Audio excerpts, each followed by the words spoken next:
Secretary of State Antony Blinken back in the Middle East.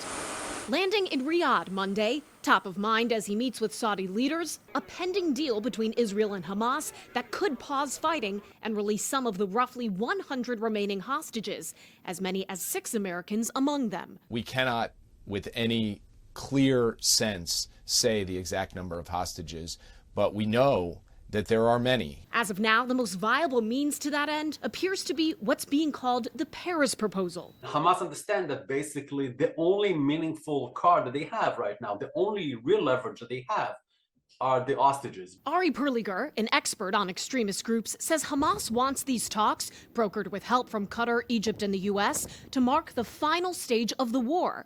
Israeli Prime Minister Benjamin Netanyahu says he insists on absolute victory.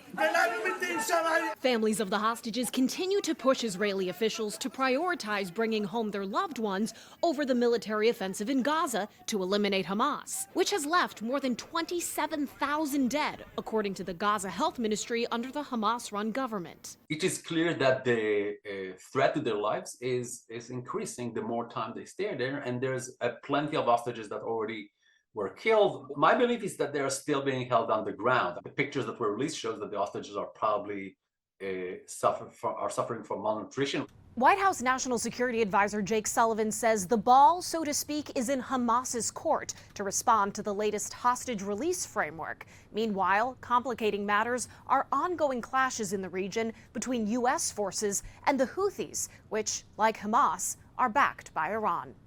In Washington, I'm Atra El-Nashar.